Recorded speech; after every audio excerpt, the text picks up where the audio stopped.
Hello everyone, welcome to G centre. दोस्तों कैसे आप सब? उम्मीद है आप सब अच्छे होंगे। चलिए कंटिन्यू करते हैं हमारे प्रैक्टिस सेट की सीरीज़। तो काफ़ी इंपॉर्टेंट है, प्रीवियस ईयर क्वेश्चन हम सॉल्व कर रहे हैं। तो UP police, MP police, air force, SSC, JD, Delhi police, जितने भी एग्जाम होने वाले वनडे एग्जाम्स, उनके लिए बहुत ज़्यादा हेल्पफुल होने वाला है, क्योंकि सारे के सारे क्वेश्चन जो है ना प्रीवियस ईयर एग्जाम में आए हुए हैं। तो इसलिए इसको कंटिन्यू कर रखो सीरीज़ को, बहुत इंपॉर्टेंट है, बहुत ज़्यादा हेल्प मिलेगी।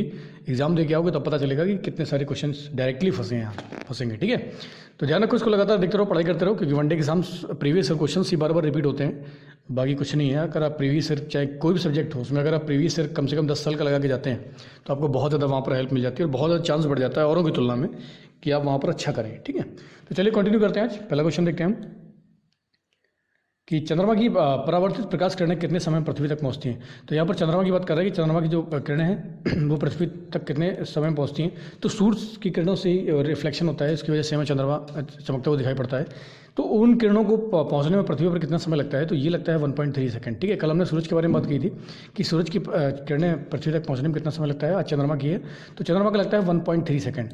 तो चंद्रमा की तो नहीं तो किरणें होती हैं, कोई भी चंद्रमा की खुद की स्वयं की रोशनी नहीं होती, लेकिन ये सूर्य की रोशनी से ही चमकता है। ठीक है, ध्यान रखेंगे इसको। तो 1 का 20 राइट आंसर हो जाएगा। नेक्स्ट हम क्वेश्चन देखते हैं कि क्षेत्रफल की दृष्टि से विश्व का सबसे बड़ा भू आविष्टित देश कौन सा है।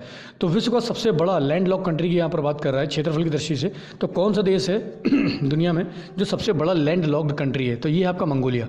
ठीक है, मंगोलिया है लैंड लॉक कंट्री है। मतलब लैंड लॉक कंट्री वो होते हैं जिनकी सीमाएं जो होती हैं ना वो किसी भी समुद्र से टच नहीं करती हैं, तो उसे लैंड लॉक बोलते हैं। मंगोलिया की राजधानी उलानबटोर है, जापान की टोक्यो है, नॉर्वे की क्या है ओस्लो, और चाइना की क्या है बीजिंग। तो ध्यान रखो। चलो नॉर्वे की करेंसी क्या है, जल्दी से कमेंट करके बताओ नॉर्वे की करेंसी क्या है, कमेंट करो। नेक्स्ट क्वेश्चन हम देखते हैं कि टिहरी बांध किस नदी पर बना है। तो टिहरी बांध किस नदी पर बना हुआ है? तो ये है भागीरथी। कौन सी नदी पर बना हुआ है टिहरी बांध? ये भागीरथी नदी पर बना है, थ्री का है। अच्छा, सतलज नदी, यमुना नदी गंगा की सबसे बड़ी सहायक नदी है। ठीक है, कावेरी आपकी कर्नाटका में, शिव समुद्रम जो आपका परियोजना है वो कावेरी पर ही है। ठीक है, और भाखला नागल डैम जो है ना वो सतलज नदी पर बना हुआ है, तो ध्यान रखेंगे इन सब चीज़ों को भी। अच्छा, जो सतलज है, सतलज का जो उद्गम स्थान है उसको कमेंट करके बताओ कि सतलज का उद्गम स्थान कौन सा है, कहाँ से निकलती है। तो 3 का इज द राइट आंसर हो जाएगा। ठीक है, नेक्स्ट क्वेश्चन हम देखते हैं कि विश्व की सबसे बड़ा फरक्का बैराज भारत की किस गंगा नदी पर कहाँ पर बना हुआ है। तो फरक्का बैराज कहाँ पर बना हुआ है? गंगा नदी पर बना हुआ है। ये कहाँ पर बना हुआ है, किस राज्य में बना हुआ है? तो ये बना है आपका पश्चिम बंगाल। ठीक है, कहाँ बना हुआ है? पश्चिम बंगाल। 4 का 20 राइट आंसर हो जाएगा। अच्छा, बिहार का शोक कौन सी नदी बोली जाती है? कोसी नदी बोली जाती है। उड़ीसा में महानदी, महानदी पर कौन सा बांध है? चलो बताओ, उड़ीसा में महानदी बहती है तो महानदी पर कौन सा बांध बनाया गया है, इसको कमेंट करके बताओ। और ठीक है, ध्यान रखेंगे। चलिए, और गंगा का यमुना से मिलन कहाँ होता है? उत्तर प्रदेश के इलाहाबाद प्रयागराज में। ठीक है, कहाँ होता है? प्रयागराज में। तो 4 का 20 राइट आंसर हो जाएगा। आगे चलते हैं। भारतीय गैस प्राधिकरण की स्थापना कब की गई थी? तो भारत की गैस प्राधिकरण की स्थापना कब की गई थी? ये की गई थी आपकी 1984 में। ठीक है, ध्यान रखेंगे, मोस्ट इंपॉर्टेंट क्वेश्चन, ये बार बार रिपीट होता है। तो भारत का जो गैस प्राधिकरण है इसकी स्थापना कब की गई? 1984 में।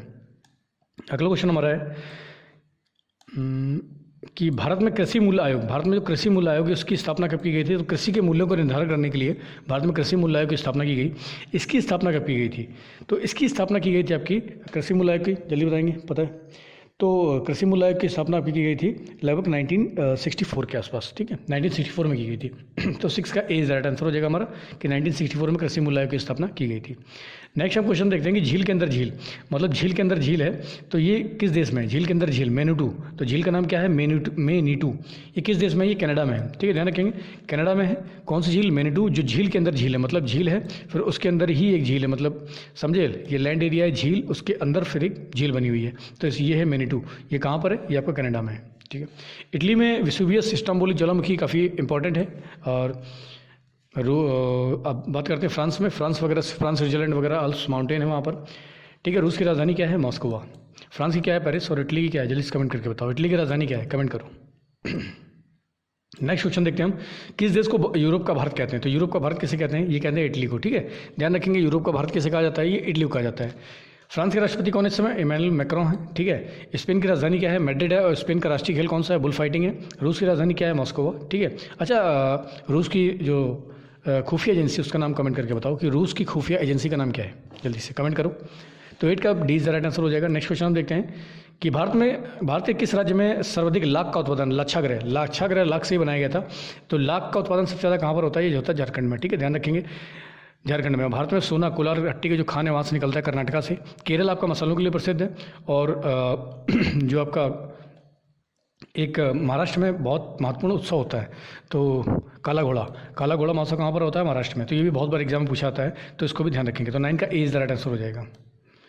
नेक्स्ट क्वेश्चन की हम बात करते हैं कि मानव द्वारा सर्वप्रथम प्रयोग में लाई गई धातु कौन सी है? तो मानव ने सबसे पहले किस धातु का प्रयोग किया था? ये किया था आपका तांबे का, ठीक है, तांबे का प्रयोग किया गया था मानव ने। फिर उसके बाद लोहा आता है आपका ऋग्वैदिक काल में तो नहीं होता, लेकिन उत्तर वैदिक काल में। तो उत्तर प्रदेश के एटा के अतरंजी नामक खेड़ा स्थान पर यहाँ पर आपको लोहे के साक्ष्य मिलते हैं, ठीक है। तो ध्यान रखेंगे 10 का सी इज द राइट आंसर हो जाएगा हमारा। आगे हम बात करते हैं गंगा की सबसे बड़ी सहायक नदी कौन सी है? तो गंगा की सबसे बड़ी सहायक नदी आपकी कौन सी? यमुना है। और गंगा और यमुना का मिलन कहाँ होता है? ये होता है प्रयागराज में, ठीक है। तो कहाँ होता है? अच्छा, जो गंगा 5 संगम बनाती है, जो आपके गंगा 5 संगम बनाती है, उन संगम को कमेंट करो कहाँ पर बनते हैं और कौन सा संगम गंगा के द्वारा बनाए जाते हैं। तो 5 संगम ठीक है, कौन कौन संगम बनाती है कमेंट करके बताओ।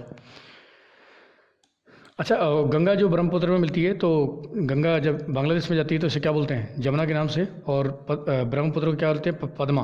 तो गंगा जाती है, ठीक है, फिर गंगा मिलती है, गंगा जाती है बांग्लादेश में, फिर ब्रह्मपुत्र आती है, और जब ये दोनों मिल जाती हैं तो गंगा को जमुना बोला जाता है, जमुना के बाद मेघना, पद्मा, और पद्मा के बाद दोनों मिलने के बाद मेघना का निर्माण करती हैं, और इसके बाद ये बंगाल खाड़ी में गिर जाती हैं। तो ध्यान रखेंगे इसको, ये भी बहुत इंपॉर्टेंट है। और दुनिया का सबसे बड़ा डेल्टा बनाती है, जिसे बोलते हैं हम सुंदरबन। सॉरी। अगला क्वेश्चन है हमारा कि पक्षी संपदा की दृष्टि से भारत का कौन सा राज्य सबसे ज़्यादा समृद्ध है? तो पक्षी दृष्टि की संपदा से भारत का कौन सा राज्य है जो सबसे उत्तम है? ये आपका सिक्किम, ठीक है।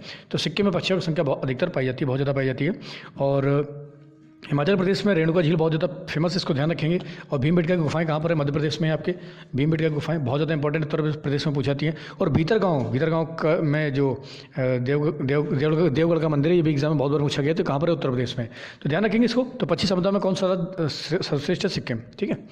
नेक्स्ट हमारा क्वेश्चन है कि भारत में इलायची का सर्वाधिक उत्पादन किस राज्य में किया जाता है? तो इलायची का उत्पादन भारत में किस राज्य में सबसे ज़्यादा होता है? तो ये होता है आपका केरल में। कहाँ होता है? केरल में होता है। मसालों का सबसे ज़्यादा उत्पादन भी केरल में ही होता है, और केरल में ही आपका इलायची का सबसे ज़्यादा उत्पादन होता है, ठीक है। गुजरात वगैरह में हीरे जो होते हैं, हीरो को फिनिशिंग वगैरह गुजरात में होती है, ठीक है। और चलिए आगे बढ़ते हैं। तो 13 का इज राइट आंसर हो जाएगा हमारा। अगला हमारा कि विश्व का सर्वाधिक सुअर का मांस किस देश में उत्पादित होता है? तो देखो, सुअर का मांस सबसे ज़्यादा उत्पादन कहाँ होता है, किस देश में होता है? तो ये होता है आपका भारत में। तो सुअर का मांस उत्पादन कहाँ होता है? भारत में, लेकिन कंजप्शन कहाँ होता है? अमेरिका में। पोर्क बोलते हैं इसको। तो पोर्क बहुत ज़्यादा खाया जाता है, वेस्टर्न कंट्रीज़ में बहुत ज़्यादा पोर्क खाया जाता है, ठीक है, वो लोग सुअर बहुत खाते हैं। तो मांस का उत्पादन कौन करता है? भारत। और मांस का उत्पादन करने के बाद सप्लाई होती है कहाँ पर? वेस्टर्न कंट्री में भारत मांस का सबसे ज़्यादा सप्लाई करता है, ठीक है। पाकिस्तान में तो नहीं खाया जाता है सुअर, हाँ, लोग हराम मानते हैं, ठीक है। चाइना में तो सब कुछ खाया जाता है, बाकी अमेरिका सबसे कंजप्शन करता है, काफ़ी बड़ी मात्रा में सुअर का मांस का कंजप्शन कौन करता है? अमेरिका, ठीक है। नेक्स्ट क्वेश्चन हम देखते हैं कि विश्व के किस देश में पशुओं की संख्या सर्वाधिक है? तो पशु सबसे ज़्यादा कहाँ पाए जाते हैं? तो सबको पता ही होना चाहिए, नॉर्मली भारत में ही पाए जाते हैं सबसे ज़्यादा पशु, ठीक है। सबसे ज़्यादा दूध भी भारत में ही पाया जाता है, होता है। सबसे ज़्यादा पशु भी भारत में ही होते हैं, ठीक है। बहुत सारी स्पीसीज जो हैं भारत में ही पाई जाती हैं, विश्व की सबसे ज़्यादा स्पीसीज भी भारत में ही पाई जाती हैं। तो भारत कहा जाए एक तरीके से सर्वगुण संपन्न है हर चीज़ के मामले में, ठीक है। और जैसे भारत G20 की अध्यक्षता भी कर रहा है, तो भारत तब हर चीज़ में कहीं ना कहीं आगे बढ़ता चला जा रहा है, और ये देश की समृद्धि को दर्शाता है, और आने वाले समय में भारत काफ़ी डेवलप कर जाएगा, ठीक है। तो इसको भी ध्यान रखेंगे। नेक्स्ट क्वेश्चन हम देखते हैं हमारा क्या है। नेक्स्ट क्वेश्चन कि भारत के किस राज्य में उर्वरक की खपत सबसे ज़्यादा सर्वाधिक है? तो भारत में उर्वरक की खपत सर्वाधिक किस राज्य में है? तो सबसे ज़्यादा किस राज्य में भारत का उर्वरक जो है उसकी खपत है? तो उर्वरक वहाँ पर होता है जहाँ पर भूमि कहीं ना कहीं बंजर वगैरह होती है, तो वहाँ पर उसकी भूमि की उर्वरता को बनाए रखने के लिए उर्वरक का यूज़ किया जाता है। तो 16 का 20 राइट आंसर हो जाएगा। महाराष्ट्र में सबसे ज़्यादा उर्वरक का यूज़ होता है, ठीक है। और ध्यान रखेंगे इसको, ठीक है। आगे हम बात करते हैं 16 का 20। नेक्स्ट हमारा क्वेश्चन है कि सोडियम को कहाँ रखा जाता है? तो भाई सोडियम को मिट्टी के तेल में रखा जाता है, बहुत ज़्यादा संवेदनशील होता है सोडियम, तो इसीलिए इसको मिट्टी के तेल में रखा जाता है। 17 का 20 राइट आंसर हो जाएगा। पेट्रोल डीजल में नहीं रखा जाता है, ठीक है। चलिए नेक्स्ट क्वेश्चन देखते हैं। जब बर्फ़ पिघलती है तो इसका क्या होता है? आयतन बढ़ता है, घटता है, द्रव्यमान बढ़ता है या द्रव्यमान घटता है? तो जब भी बर्फ़ पिघलती है तो उसका आयतन घटता है, तो ध्यान रखेंगे इसको। 18 का 20 राइट आंसर हो जाएगा। बहुत इंपॉर्टेंट है, बार बार एग्जाम में आता है, बच्चे कंफ्यूज होते हैं, तो रट्टा नहीं मारना है, समझना है कि जब भी बर्फ़ पिघलेगी तो उसका क्या होगा? जो आयतन है उसका, वो आयतन क्या होता है? आयतन उसका घटने लगता है, इस तरीके से घटने लगता है। तो इसको ध्यान रखेंगे कि जब बर्फ़ पिघलती है तो उसका आयतन घटता है। 18 का 20 राइट आंसर हो जाएगा। नेक्स्ट क्वेश्चन हम देखते हैं कि अंतरिक्ष यात्रियों को आकाश का रंग कैसे दिखाई पड़ता है? आकाश का रंग कैसा दिखाई पड़ता है अंतरिक्ष यात्रियों को? ये दिखाई पड़ता है आपका काला। कैसा दिखाई पड़ता है? काला। लेकिन हमें कैसे दिखाई पड़ता है? नीला। तो नीला क्यों दिखाई पड़ता है? Because of scattering of light. किसकी वजह से? प्रकाश के प्रकीर्णन की वजह से। और नीला रंग प्रकीर्णित ज़्यादा होता है, तो इसीलिए हमें आकाश का रंग कैसे दिखाई पड़ता है? नीला, क्योंकि हमारी अर्थ पर वायुमंडल पाया जाता है, ठीक है। अंतरिक्ष में वायुमंडल तो है नहीं, इसलिए आकाश का रंग कैसे दिखाई पड़ता है? काला। तो 19 का 20 राइट आंसर हो जाएगा, ध्यान रखेंगे इसको। नेक्स्ट हमारा क्वेश्चन है कि आग बुझाने में किस गैस का प्रयोग किया जाता है। तो आग बुझाने के लिए कौन सी गैस का प्रयोग किया जाता है? ये किया जाता है आपका कार्बन डाइऑक्साइड का, CO2 का। तो आग जलती किससे? ऑक्सीजन। अगर किसी भी चीज़ को ऑक्सीजन मिलती है ज्वलनशील पदार्थ को तो तुरंत आग लग जाएगी, ठीक है।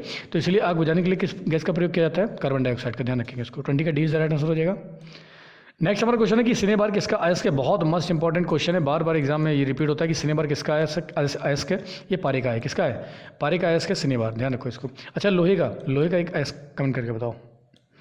नेक्स्ट हमारा क्वेश्चन है कि हंसने वाली गैस कौन सी है। तो नाइट्रस ऑक्साइड जो है ना, हंसने वाली गैस है। अमोनिया शीतलन का काम करती है। किसका? शीतलन काम करती है, इसको ध्यान रखेंगे। अमोनिया वगैरह आपका फ्रिज वगैरह में होती है, ठीक है। तो हंसने वाली गैस कौन सी है? Nitrous oxide. 22 का इज द राइट आंसर हो जाएगा।